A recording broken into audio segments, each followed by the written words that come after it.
anything, but it's gonna just be like you're talking to me, you know, and just explaining your experience within the industry and some of the pitfalls and advice you would give to them while they're working in the industry, because it's a group of MBA candidates and then law school students I'm speaking to. All right, let me get my background set on Skype.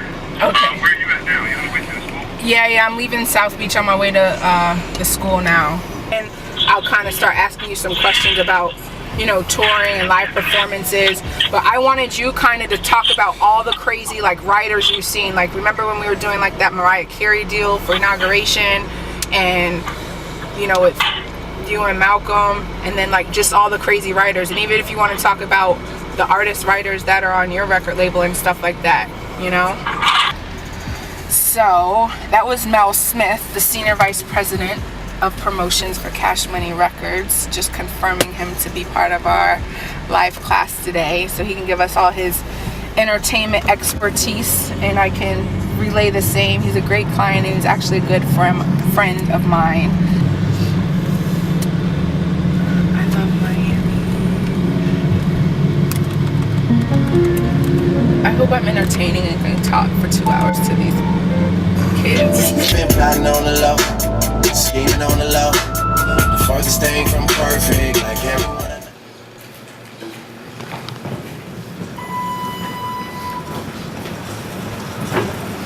Good evening, everyone. I'm Shannon UM. I am an entertainment and sports attorney, and I'm so happy to be here at the University of Miami. Tonight's discussion, I'm going to discuss with you guys, obviously, talk to you about entertainment law matters, contractual matters, but specifically, I want to speak to you all in regards to live music performances and negotiating those contracts and representation of your clients for them. This whole laundry list of me working and starting my own companies and 12 or 13 agreements is kind of matriculated into the entertainment lawyer. A lot of the right, like he's gonna tell you all this. Like he oversees Lil Wayne's radio and Hey Mel. Hey, what's going on? Mel is like one of the leading radio guys, music guys. He's gonna tell you all about his career. But this is who I go to when I have when I need insider information, when I need to know who they're signing, when I need to background check, because you can't even find this guy if you needed to call the record label. Like it's a Chinese wall to get into the entertainment industry. Anyhow, Mel, could you briefly kind of give them an overview of your lengthy background working in entertainment? My name is Mel Smith. I'm the Senior Vice President of Promotion at Cash Money Records, IMC&B. I'm responsible for getting records on the radio of Drake, Nicki Minaj, Lil Wayne, just Birdman, Jay Sean, just some of the different artists in Cash Money. I started off in the music business. I worked at the record store. I always say that because I really was started at the bottom. You know, now I'm here. I started off as the first national rap promotion manager at radio. And my job was basically, no one really understood hip-hop like they do now. And they used to play hip-hop only after like 4 o'clock in the evening to like 10 o'clock at night, and then 10 o'clock quiet storm. During the day, they would play hip-hop. So I was a guy who was hired just to get rap records on the radio station. So I had to get Too Short records, Boogie Down Production records, Tribe Called Quest, D-Nice, Boogie Down Production. And then I met a guy named Barry White, who today he's the CEO of Universal Music Group in New York. He gave me my first job and basically said, hey, look, you know, this guy really knows what he's doing about music. He's passionate. I want to give him a shot. He gave me a chance to come work for Jive, and then I went from Jive to Rap A Lot. I heard this Ghetto Boys record one day and called my mind playing tricks to me, and I thought it was incredible. And I got excited about it. I was like, hey, I got to work this record. So I did that for about a year and a half, and then I was on vacation in New York visiting my mom, from Brooklyn, you know, and while I was there, a buddy of mine had a soundtrack that they were putting out on Uptown Records. And he was like, listen, we got this girl, if we break this record, we'll put an album out on her, she'll be a big star. So I said, let me hear the record. He played the record for me, and it was You Remind Me by Mary J. Blige.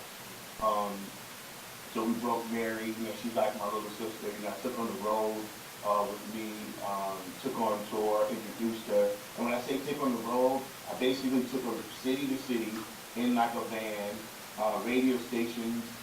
So, could you compare working with Mary J. Blige back in the late 80s, early 90s, and those type of shows to where your artists now, when they're doing shows, like the different requirements as far as the hospitality, the writers, all the luck stuff that they ask for? What are some of the craziest things you've seen, and then how have those things changed over the years?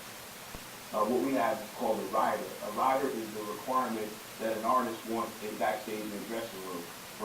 Some artists are real particular, some divas want water a certain temperature.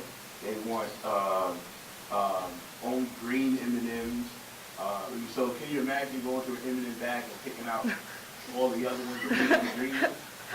My question was, now that more songs are breaking on the internet as opposed to the record or on the radio, do you do your research on the internet now? And if you do, how do you approach that?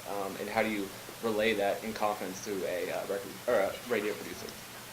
But to answer this question is really interesting when you say that, because we had to change the way we do business. Before, I said we had guys that just basically used to go find account. Now we have people that just sit on the internet all day trying to find what the next viral sensation is. I hate it personally because I think like there are a lot of people almost making up gimmicks just to get attention. Almost like, let me set myself on fire, see if I can make the news, and then you're in the news, but then you have to burn you. You know what I mean? I know. I kind of wanted to build off of that a little bit. I'm just curious because I wrote a paper about this.